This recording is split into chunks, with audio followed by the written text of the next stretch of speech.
Okay, so my talk is about off-equilibrium infrared structure of self-interacting scalar fields. Here are my collaborators, Jian Deng from Shandong University, China, Soren Schlichting from Bielefeld University, Germany, and Raju Venugopala from Brookhaven Lab.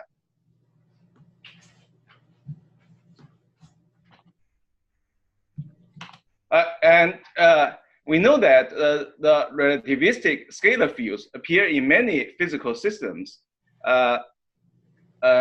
In recent years, it has been extensively studied in the context of non-thermal fixed points.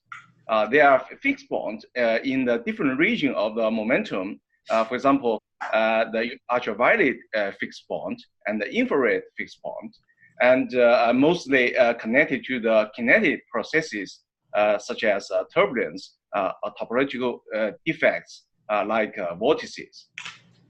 And we are going to build up a map, a rigorous map from relativistic real scalar to a non-relativistic complex scalar, and to derive the GP theory from the theory of the real scale.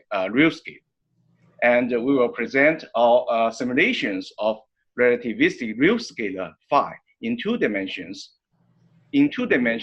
to give the dynamics of the vortices and the scaling exponents which appear in the GP theory for the complex scalar. And physical systems far from equilibrium exist at different scales, including a very large system in the universe and a very small system in heavy ion collisions, and in the mesoscopic system like a cold atom system, and in the macroscopic classical and quantum fluids. And the question is, do they have common properties? Here is an example. The initial state in heavy ion collisions is a system far from equilibrium. At very early times, the initial state is a weak coupling system with a coupling constant much less than 1. So the occupation number is of order 1 over g squared, which is large, below some momentum scale called the saturation scale Q. So the system is highly correlated and it's called the color glass condensate, which behaves much like a classical field. It has been shown by many authors that the system can take a detour to a non-thermal fixed point before thermalization. The non-thermal fixed point have some features. It loses the memory of the details of the initial conditions. It has a self-similar evolution of the distribution function, which lead to the critical slowing down.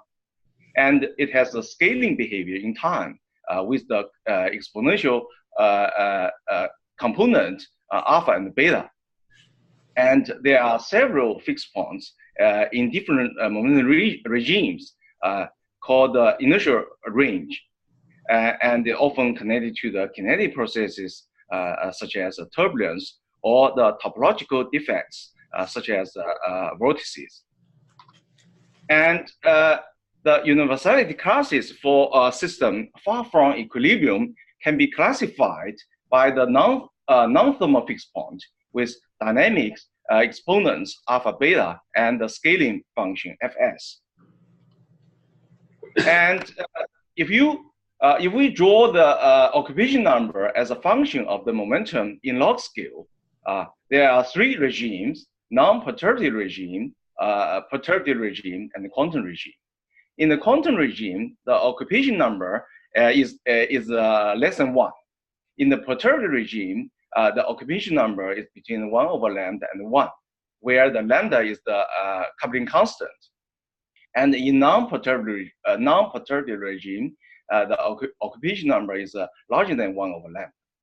There are 2 cascades. The particle cascade drive the system to the low momentum and finally into the regime of the DEC, while the energy cascade drive the system to the large momentum, which enter the regime of the quantum regime, and finally on the way to the thermalization. And classical statistical lattice simulation are usual method to study the non-thermal fixed points. It starts with the fluctuating initial condition at initial time t0, and one solves the initial value problem on the lattice. For example, for the self-interacting real scalars, we solve the equation motion for the phi as a function of t. Once we know t in some initial condition, we know the any function of the phi. To get the ensemble, to get the observable, we have to take ensemble average over the initial condition at time t. And we have a relativistic real scalar field theory in high energy physics. And we have a non-relativistic complex scalar field theory for superfluid helium and the cold atom system. In the relativistic field theory, we don't have a global symmetry, global U1 symmetry, while in the non-relativistic theory, we have a global U1 symmetry, which guarantees that the particle number is conserved. And the low momentum universality class of the scalar field theory with the dynamic scaling exponent of the infrared fixed point give the exponent in relativistic case and in non-relativistic case. In the relativistic case, the components are 3 and 1, while in the non-relativistic case, there are 3 halves and 1 half. And what is the connection between the relativistic real scalar and the non-relativistic complex scalar field theory? And this is a question where we are going to answer. And from the now we will build up the mapping from the real scalar to the complex scalar. From the Hamiltonian density is a function of phi, the field, and the pi. Pi is the canonical momentum conjugate to phi. This is a mass term, and this is the self-interaction term, where the lambda is the coupling constant. And from the Fourier expansion of the phi and pi field, we have A and A star, which are not operators as in quantum field theory, but they are all complex classical variables which depends on momentum. We can insert phi and pi back into the Hamiltonian density to get the Hamiltonian as function of A and A star. Here is the energy term. Here is the self-interaction term, which is proportional to the coupling constant. There's only one resonant term with equal number of A and A star, which guarantees the particle number is conserved. But there are non-resonant terms. There are 4 non-resonant terms with the unequal number of A and A star correspond to the particle number changing processes. And we can derive the equation motion for A and A star as given by the Poisson brackets of the A and the Hamiltonian in the basis of A. The Poisson brackets is defined in this way. The brackets of the F and G in the basis of A is the derivative of F and G with respect to A and A star, minus with respect to A star and A. So with this definition, one can check that very easily that the brackets of the A and A star is a delta function, while the brackets of 2A and 2A's gives 0. Generally, we can use any new canonical variable, for example, B and B star, to replace A and A star. If the new variable have the same Poisson brackets in the A basis, like this. So we conclude that the Poisson brackets are invariant under the change of the canonical basis. For example, you can change the basis from B to A. So how to find new canonical variables? This can be done with the help of the H-aux, the auxiliary Hamiltonian. For example, we have we have a initial value of the canonical variables B and B star. Then we can define the B, the variable at later time in the auxiliary time Z in the Taylor expansion. While this derivative can be replaced by the Poisson brackets from the equation motion corresponding to the H-aux. Therefore, you can show that once if B and B star are canonical, then the BZ, the later time B and B star Z also are canonical. That means that they satisfy the Poisson brackets in the B basis. So here is the H-aux which we use in this work, and you see there's there are two functions of two momentum function B1 and B2, and they will be determined by the removing non-resident terms in the original Hamiltonian. And now we come to derive the Hamiltonian in the GP theory through the canonical transformation. Here's our plan. We start from the initial value of the canonical variables at the initial time, auxiliary time Z, we call Z. With the help of the H-aux, we can evolve this initial value of the canonical variable to a later time in the we mean the later auxiliary time Z. And we rename these new variables, new canonical variables by the A, N, and A star, and we insert this A and A star back into the Hamiltonian as function of A and A star. Remember, we have a Hamiltonian as a function of A and A star. Therefore, we insert this, this is a B and BZ as A and A star back into the Hamiltonian. Then we get the new form of the Hamiltonian as function of B and B star, which look like this. You see this H prime depends on the H-aux. By the enforcing the requirement that there are no non-resident terms in the Hamiltonian, or all the non-resident terms should vanish. Therefore, we can fix the value of B and B1 and B2 in H-aux, and finally obtain the Hamiltonian in the GP theory with only resonant terms and induced U1 symmetry. And this is the form of the GP theory, GP Hamiltonian. You see this energy term, and this is a self-interacting term with only resonant terms with the equal number of B and B star. There's a delta function to guarantee the momentum conservation. We can make an expansion in the large mass limit, which is a non-relativistic limit, and we can replace B by this Fourier transform psi, a complex field in coordinate space. Then we obtain the familiar form of the GP Hamiltonian. Here is the kinetic energy. Here is the self-interaction term, which related to the psi to the force. This is one of the main results, that is a derivation of the GP Hamiltonian from the real scalar field theory. And we see that the A is a function of B.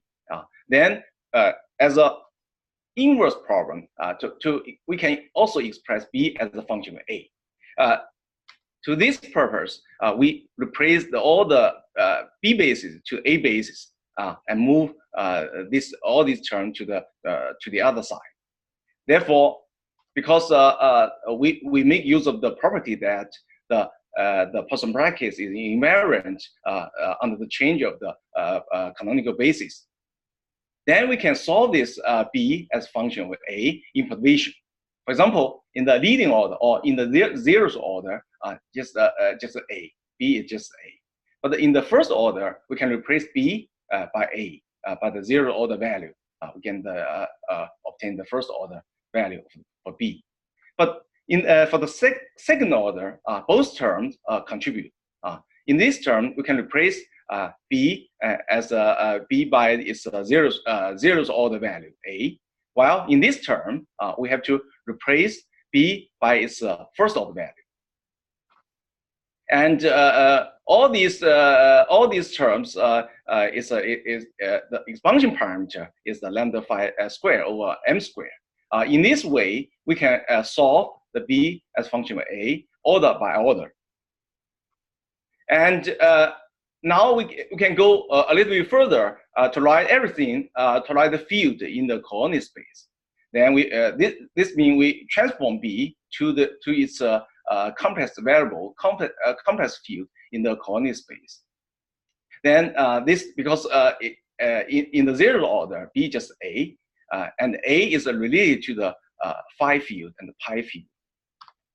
This phi field and pi field. Then after some calculation, you can derive this this form, where the capital phi and the capital pi are dimensionless quantities, which are related to phi and the pi field. Also, you see that the second derivative term appeared. And for the first order, we can make a Fourier transform of the Poisson brackets of A and H ox in the A basis. And we know that the A is related to the phi and pi field. After some steps, we derive this form. Note that all the terms are cubic in the field, or in pi field, or in the phi field, or in mixture. And we know that the expansion parameter is the lambda phi square over m square. Therefore, the first order psi is suppressed by the expansion parameter relative to the zeroth order. And the main result here is our main result, the rigorous map from the phi, the real scalar, to the complex scalar in a series expansion in the expansion parameter. And there's an important application of our method is the QCD axion. We know that QCD axion is a solution for the strong CP problem proposed by Pache and Quinn in 1977. And the QCD axion is a real pseudoscalar, a Gaussian boson, and it is a candidate for cold dark matter. Here's the Lagrangian for the QCD axion, where the V is the incident potential, is proportional to m square and f square. Here the ma is the axion mass and fa is the decay constant. For QCD axion, ma and fa are not independent, while for the axion-like particles, ma and fa are independent. For QCD axion, we have a constraint from the astrophysics and the cosmology. And Fa is between 10 to the 8 GeV and 10 to the 13 GeV, which means that there's a very weak self-interaction among QCD axions. Also, the constraint gives the mass between the 10 to the -6 eV and 10 to the -2 eV. This means that the mass is very, very small compared to electron mass, and it corresponds to the wavelength about 10 to the -3 meters. The axion self-interaction may be too weak to thermalize themselves, but the gravitational interaction can thermalize the axion. And it brings initially incoherent axions into the coherent ones, and it keeps the axion field in the state of a BEC. QCD axions are almost static, so they can be treated as non-relativistic particles. Therefore, we need the non-relativistic EFT. Normally, the effective Hamiltonian is built up by the symmetry and by matching procedure to fix the coefficients in the EFT. And compared with the previous approaches, our approach provides a rigorous map between the relativistic real scalar to the non-relativistic complex scalar based on the classical canonical transformation. The mapped relation can be derived order by order in the large mass limit. It actually is a non-relativistic EFT built in a purely classical way. And we also present our numerical simulations of the massive relativistic scalar fields in 2+1D. We solve the equation motion for phi. Instead of solving the second order differential equation for phi, we solve the first order differential equation for phi and pi, which are coupled to each other. We use the fluctuating initial conditions. This can be done by setting the alpha as the complex random variables, where the modular is follow the Gaussian distribution function, while the phase is totally random. And the single particle distribution, or the occupation number, is given by the ensemble average over the initial condition of the phi tilde square and the pi tilde square. And in this way, we know that the ensemble average of the alpha and alpha star is proportional to the delta function times occupation number at the initial time, where the occupation number is given by the theta function, requiring that the p must be less than one cutoff, called the momentum scale. And we can plot the occupation number as a function of the p, as a function of momentum. We see that the self-similar cascade, particle cascade, toward the lower momentum, and the exponent can be extracted by drawing the scaled occupation number as the function of a scaled momentum. You see all the spectrum lying on the same curve, which gives the scaling function fs and the exponent alpha and beta. Here, the alpha beta is 0.2 and 0.4, which are different from the predictions by the 2pi in large n limit. And from the real scalar field, we can find the complex field to the first order.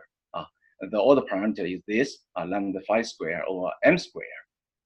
Then we know the modular square as the particle density and the phase function, theta. The vortices can be located by enforcing the requirement, the density is 0, and the theta is plus minus 2 pi.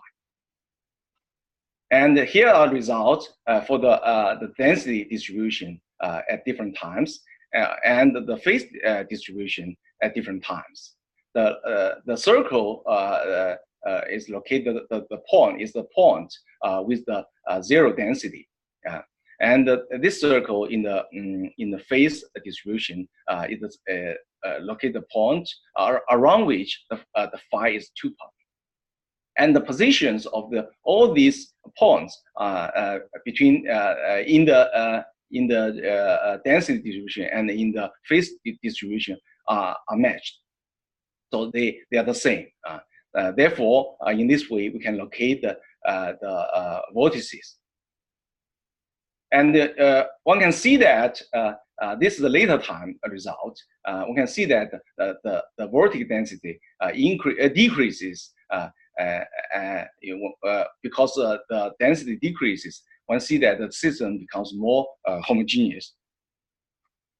And this is the vortices can also be located by the intersections of the domain walls of phi and pi fields.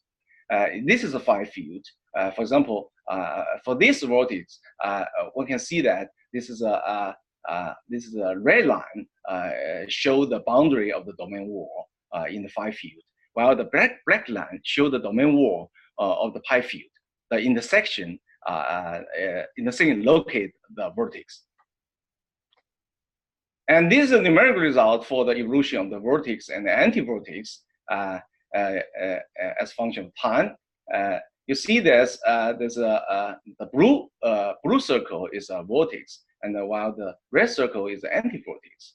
There are more and more annihilation of the vortex and the anti-vortex as time goes on. Therefore, the density of the vortices decreases with time. And it showed that striking similarity with the previous observations in the simulation of the GP equation. And the density, you see the density of the vortex decreases due to the annihilation of the vortex and anti-vortex. From the vortex density, evolution of the vortex density in time, one can extract the exponent, decaying exponent in the decay law. You see this, all these curves start from the different initial conditions, but fall in the same same decay laws in later time. And this is the exponent in the decay law, in the power law decay can be extracted, and the value is 2/5, which matched the previous result by Carl and Gassenter. Also, this also means that the mean distance of two vortices increase in the power law. Then, in summary, we have constructed a formal map between the infrared structure of the relativistic self-interacting scalar field theory and the Gross-Pitaevskii theory of the non-relativistic fields. This map is a build-up by the classical canonical transformation in a perturbation scheme in non-relativistic limit or in large mass limit. In this way, we build up a non-relativistic EFT purely in a classical way. There are many applications, for example, axion physics, superfluids and superconductors, and the turbulence physics and the polarization physics. Thank you very much.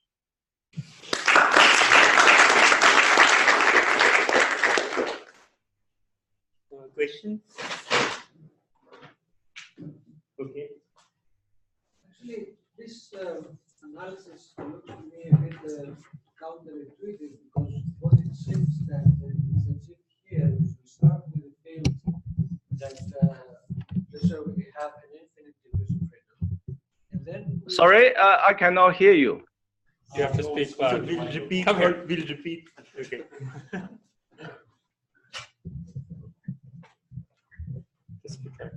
So basically, what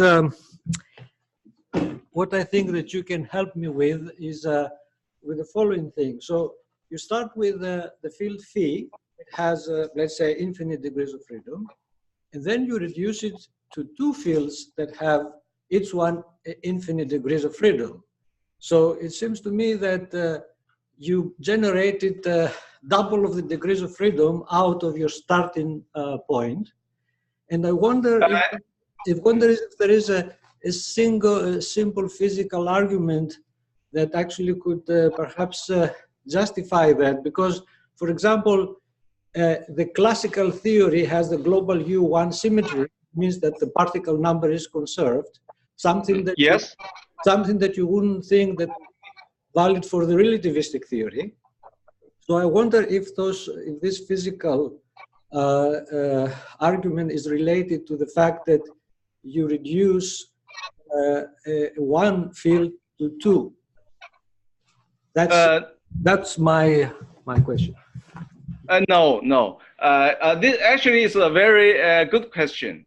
This is concerned by many others because in the relativistic theory you have number changing processes, but in the non-relativistic case you don't have a number changing process. Therefore, the particle number is conserved. This is why there's a global U1 symmetry. And this symmetry can be derived from the relativistic field theory by removing all the number changing processes in the large mass limit. If the mass is large and at the leading order and the next leading order, you can always keep the number conserved terms. This is the reason for the GP theory. Actually, it's the degree of freedom is totally. I mean, in field theory, the degree of freedom is infinite, both for relativistic theory and for non-relativistic theory. Okay. Any other question? Okay. We just So I have a question. So you mentioned axions as dark matters, but also as Bose-Einstein condensates in our galaxy. So I have up with this now. Are vortices or topological defects in a potential axion dark matter field in our galaxy relevant, or do they have signatures? Yes, actually, it's a very good question. Also, very interesting question, because some people. Let me find the slides for the dark matter.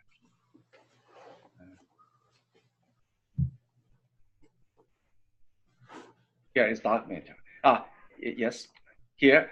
Yes. Because the QCD axion are almost static. Therefore, it's a non-relativistic particles. And some people propose that the cold dark matter is in the state of BC. This is can solve some puzzles. For example, the MOND, the modified Newton gravity due to the dark matter, can be explained by the BC dark matter. So this is I mean the vortices. Some people explain the puzzle by introducing the vortices inside the galaxy. For example, the galaxy can be treated as a core of the dark matter, the vortices. It's a big, very, very big, huge vortice. So this is actually, some people explain it this is one explanation for the modified Newton gravity law. So actually, I have one question. So did I understand it correctly that once you did the non-relativistic reduction, you get the same exponents as what you get for the GP for your theory? Yes. Okay. Yes. Okay. This is the evidence for the validity of our theory. Because we build up the map rigorously, it is derived. The GP theory can be derived from a relativistic real scalar field theory. So that's why if you calculate the evolution of the real scalar field, then you by mapping in the large mass limit, you derive the psi, the complex field. So it's because it's mathematically rigorous. Therefore, all the quantity you derive from the GP theory, we can reproduce it from our theory in the real scale. Okay, thanks.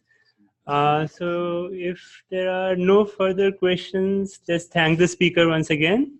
Thank you very much.